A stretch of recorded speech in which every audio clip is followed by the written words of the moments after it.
Dia adalah sang proklamator, Bapak Bangsa Indonesia. Tapi di akhir hidupnya, ia dihianati, disiksa, dan dilupakan oleh rezim yang ia bantu bangun. Ini adalah kisah tragis Soekarno, korban sejarah paling kelam yang disembunyikan Orde Baru.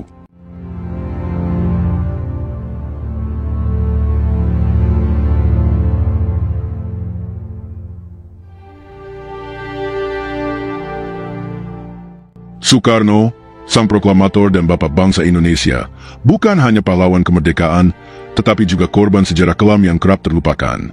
Di balik kegemilangannya sebagai pemimpin revolusi dan simbol perjuangan rakyat, ada babak suram yang menimpa dirinya setelah jatuhnya kekuasaan, babak yang penuh penzaliman dan penghapusan jasa-jasanya.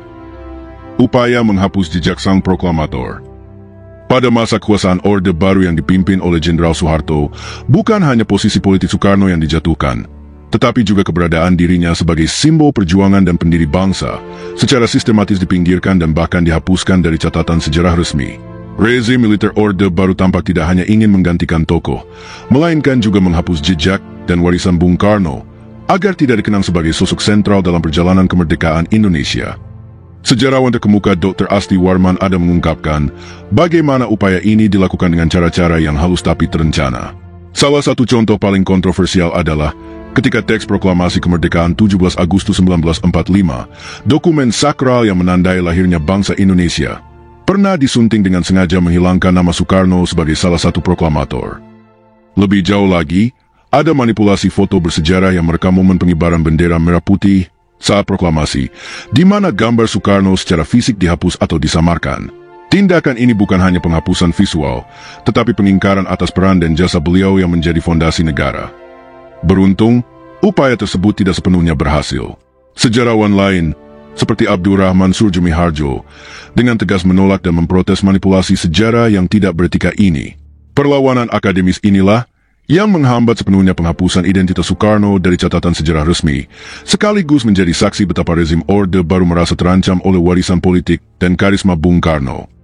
Lebih mengejutkan, gambaran negatif terhadap Soekarno juga dipropagandakan secara luas, bahkan hingga kalangan wartawan asing.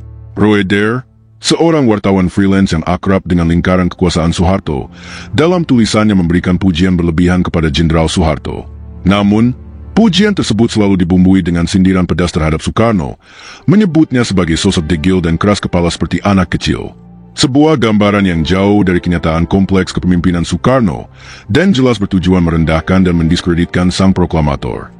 Sikap tersebut mencerminkan bagaimana rezim Orde Baru tidak hanya mengambil alih kekuasaan secara fisik, tetapi juga berusaha menguasai narasi sejarah dengan cara mendistorsi citra Bung Karno, mengurangi pengaruhnya, dan menggantikan pemimpin karismatik itu dengan sosok baru yang mereka anggap lebih sesuai dengan agenda politik mereka. Dengan demikian, Soekarno tidak hanya kehilangan kekuasaan, tetapi juga haknya atas pengakuan dan kehormatan sebagai bapak bangsa yang sejati. Kesendirian dan penderitaan Bung Karno di bawah rezim Orde Baru. Setelah runtuhnya kekuasaan Bung Karno, yang selama ini menjadi simbol perjuangan dan persatuan bangsa, nasibnya berubah drastis. Dari seorang pemimpin besar menjadi tahanan politik yang disingkirkan secara diam-diam dan diperlakukan dengan cara yang tak manusiawi. Proses pengasingan dan penahanan Bung Karno bukan hanya tindakan politik, tetapi juga bentuk pengkhianatan terhadap nilai-nilai kemanusiaan dan penghormatan kepada sosok yang telah berkorban untuk bangsa. Langkah awal pengasingan Bung Karno dilakukan dengan mengarantina beliau di Istana Bogor. Namun, kondisi di sana jauh dari kata nyaman atau hormat. Tidak hanya beliau sendiri yang dikebiri kebebasannya, tetapi juga keluarga dan pelayan istana, didoktrin untuk menolak bahkan melawan Bung Karno. Perilaku ini menciptakan isolasi sosial yang dalam, seolah Bung Karno bukan lagi seorang presiden yang pernah dipuja rakyat, melainkan figur yang harus dihindari dan dijauhi. Kejamnya, bahkan kebutuhan paling dasar seperti menyediakan makan pagi untuk beliau pun diabaikan. Larangan-larangan semakin diperketat.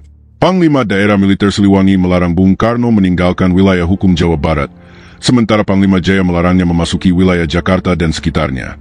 Permohonan Bung Karno agar diizinkan tinggal di Bogor atau Jakarta, tempat yang dekat dengan keluarga dan sahabatnya, dibiarkan begitu saja tanpa jawaban, menandakan sikap acuh dan penghinaan dari rezim yang berkuasa.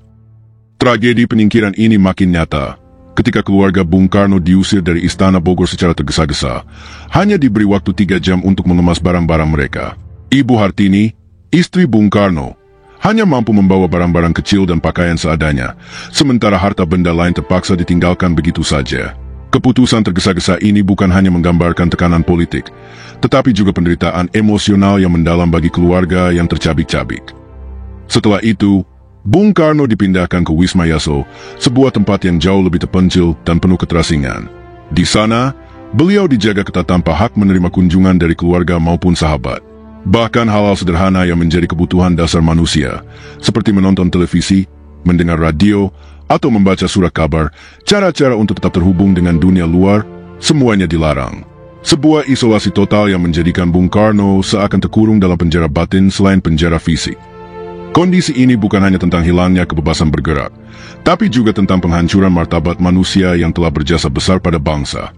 Soekarno, yang pernah mengobarkan semangat kemerdekaan dan menjadi wajah bangsa Indonesia di mata dunia, kini hanya menjadi sosok yang disisihkan, dipinggirkan, dan dilupakan.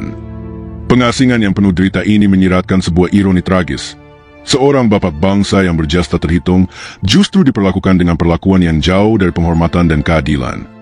Bukan hanya sebuah penahanan politik biasa, melainkan sebuah bentuk kejaman yang tak hanya merenggut kebebasan, tetapi juga meremukkan jiwa dan harapan. Suara dari hati Dewi Soekarno. Pada April 1970, dari kejauhan Paris, Dewi Soekarno menulis sebuah surat terbuka yang menggugah hati. Sebuah jeritan penuh kepedihan dan keprihatinan atas nasib suaminya, Bung Karno, yang kala itu terperangkap dalam isolasi dan penindasan tanpa akhir di bawah rezim Orde Baru. Surat itu bukan sekadar ungkapan pribadi seorang istri, melainkan juga suara kemanusiaan yang menggema, menentang ketidakadilan dan perlakuan keji yang dialami oleh bapak bangsa Indonesia. Dewi Soekarno dengan gamblang mengungkapkan bagaimana sang proklamator yang seharusnya dihormati dan dihargai sebagai pendiri dan pemersatu bangsa justru diperlakukan layaknya tahanan tanpa hak. Dalam surat itu, ia menggambarkan dengan rinci dan memilukan kondisi Soekarno yang semakin terasing, jauh dari perhatian dan kasih sayang yang seharusnya diterimanya. Momen-momen yang seharusnya hangat dan penuh cinta, seperti menghadiri upacara perkawinan anak-anaknya, berubah menjadi peristiwa penuh derita. Dewi menuturkan bagaimana Bung Karno dihadapkan pada pengawalan ketat yang menghilangkan kehormatan dan martabatnya. Ia bahkan harus menanggung perlakuan kasar. Saat berdiri untuk mencium mempelai, Bung Karno dengan kasar ditarik kembali dan dipaksa duduk oleh aparat militer yang mengawalnya. Sebuah penghinaan yang dalam, bukan hanya pada pribadi Soekarno, tetapi juga terhadap nilai-nilai kemanusiaan dan penghormatan keluarga.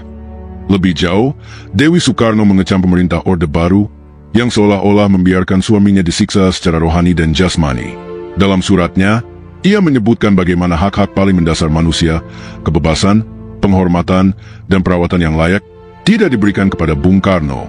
Ia mengingatkan bahwa negara yang mengaku merdeka dan berdaulat seharusnya tidak membiarkan bapak bangsa mereka menderita dalam kesendirian dan kehinaan. Gugatan Dewi ini bukan sekadar soal perlakuan terhadap seorang individu, melainkan kritik tajam terhadap rezim yang mengatasnamakan stabilitas dan pembangunan, tetapi melakukan penindasan dan pembungkaman terhadap tokoh yang berjasa. Ia menuntut keadilan dan kemanusiaan agar Soekarno tidak lagi menjadi korban bisu dari permainan politik yang kejam. Surat terbuka Dewi Soekarno menjadi saksi bisu atas penderitaan yang tersembunyi di balik tirai kekuasaan Orde Baru, sebuah suara dari hati yang menuntut pengakuan, keadilan, dan penghormatan yang selama ini direnggut secara paksa dari sosok Bung Karno. Perawatan medis yang tak layak, dan penyiksaan fisik. Saat kekuasaan berganti, bukan hanya posisi politik Bung Karno yang hilang, tapi juga hak dasarnya sebagai manusia untuk mendapatkan perlakuan medis yang layak. Pemeriksaan kesehatan yang dijalani Bung Karno berlangsung seadanya, jauh dari standar perawatan yang semestinya diberikan kepada seorang tokoh yang pernah menjadi simbol kemerdekaan dan kepala negara.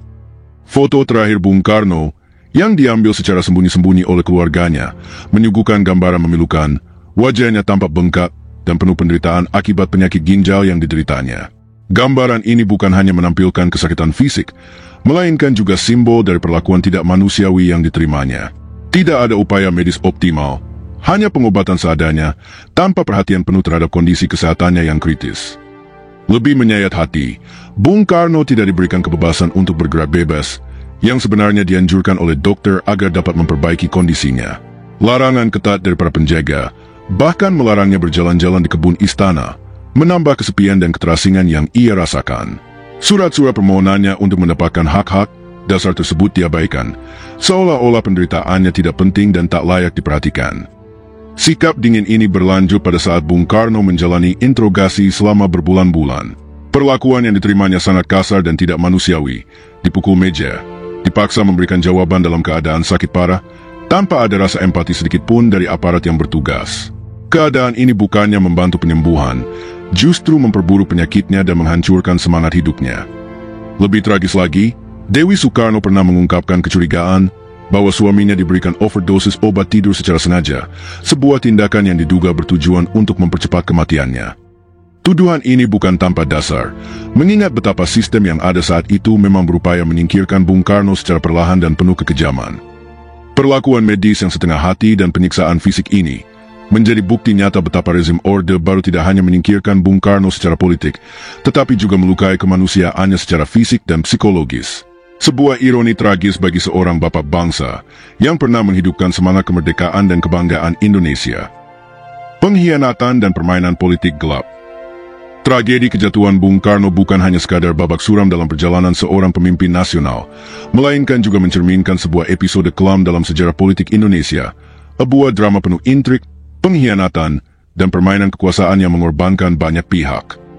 Di balik kejatuhan rezim Soekarno, tersimpan rahasia besar yang melibatkan kekuatan militer, operasi intelijen rahasia, dan campur tangan asing yang berjalan tersembunyi di balik layar kekuasaan.